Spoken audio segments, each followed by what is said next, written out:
Hello everyone, welcome back to the channel. It's been a few weeks since I posted a video. I was offline for a little while. I had eye surgery and was recovering from eye surgery, so the doctor said I couldn't do any heavy lifting. But now that that's over, I'm back at it. We're back at my wife's 2007 Escalade.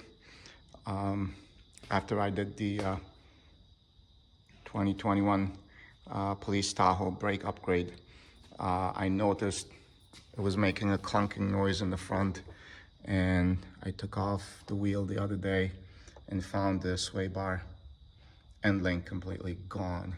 So today we're gonna replace the sway bar end links in the front, and also the back ones are making noise too, so I have the back ones too.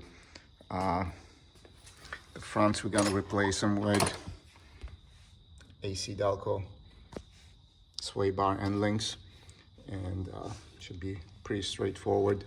And while we have the wheels out, when I got the new wheels, they were not GM wheels, they were reproduction, so they didn't have GM center caps. It drove me nuts, so I ordered a set of Cadillac hubcaps, center caps for it. So while we have the wheels out, we'll just swap them out to those Cadillac ones, so it'll look a little better. So that's the plan for today, do the sway bar end links. So they're both 15 millimeter, the bolt and the nut. So give it a shot. So it looks like this side, this center piece is welded itself to the bolt. Because if we go to the other side, the thing came out completely. Here's the other side. It came out without a problem. So after fighting me for a few minutes with the Sawzall, thing is broken out. So I'm gonna just clean it a little bit around the area and start reassembling the new one. So basically, the way it's gonna work is it's a bolt, the curved washer, a bushing. Over here will be the lower control arm, the two bushings around it. And then another one. And this is the spacer sleeve between the lower control arm and the sway bar. And then the same thing, another curved bushing, rubber bushing, sway bar will be here, the upper mount, the upper bushing, and then the spacer, and the nut. So I'm gonna assemble it like this on the sway bar, and I'll show it to you. Here we go, like this.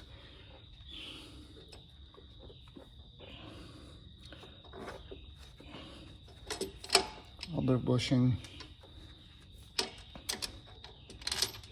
curved washer,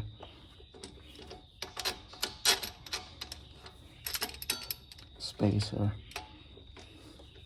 another curved washer, bushing,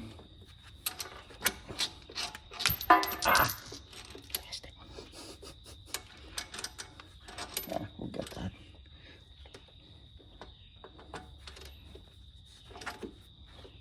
Just lift the sway bar,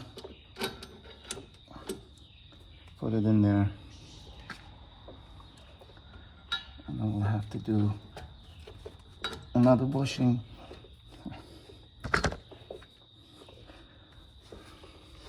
I have it temporarily hooked up like this. I don't have the upper one in, so I have a little flex there, so I can go put in the other side, and then we'll come back and do this. See how it's gonna go. So I got the driver's side in, and just a couple of threads holding the bolt into the nut. It's gonna be tight, so you have to compress. The only way I got it in was with my channel locks compressing the bottom, so the bolt would stick high enough for the nut to grab on a couple of threads. The new nut and bolt is 9/16, not 15 millimeters, so you gotta get a 9/16 to tighten the nut and bolt. So I'm just gonna do a couple of threads just so the thing will stay in place. Then I'll go back to the passenger side and do put the passenger side on, and then tighten everything, replace the center caps and the new wheels, and then get done with the fronts. Then we'll do the rears. I'll probably do the rears at some point later on because a couple of the nuts are completely stripped. I tried them a while ago and they wouldn't budge and they just spun in place. So it's gonna be a little long project. But I'll take the wheels off and replace the caps. So we'll have matching caps. So let's do this and see what happens. Final tip I just found out the hard way is these little nubs have to go into the control arm and the sway bar bushing. Otherwise, if you flip them upside down against the washers, it's just gonna take up space. The bolt is just barely long enough for the thread to catch. So if you flip those upside down, you're not gonna have the room. So these little nubs that stick out have to go into the control arm and into the sway bar. So I'm gonna try again. It was the passenger side. I had a couple of them upside down and there was nothing I could do for the threads to catch. So try it the correct way. So I got both sides in and tightened up. It was a little more than I expected to take because the old one was frozen in place, and then the new bolt was like 1/8 of an inch shorter than the original. So trying to get the nut to catch was a struggle, but it's in. Both sides are in. Now I'm just gonna take that little center cap on the front wheels and the back ones and pop them in and then call it a day. So before I put the rear wheel back on, you can see the new center cap barely, but I wanted to show you why the plan is to upgrade to the rear C7 calipers and rotors. This rotor is on its way out. Looks like there's like a ridge over there. And I wanted to replace the rotor, but like everything else, why replace when we can upgrade? So I'm gonna start gathering the parts to do that. The sway bar and link will do it. It has a little play in it, but nothing's broken. I'll get to it when I do the rear brakes. But for now, I'm gonna put the wheels back on and with the new center caps and see how they look. There it is, the new center caps on the wheels. Now I feel a little better that it has a Cadillac center cap. Front and rear, all done. So we'll tackle the rear sway bar and links at a later date when I do the rear brakes.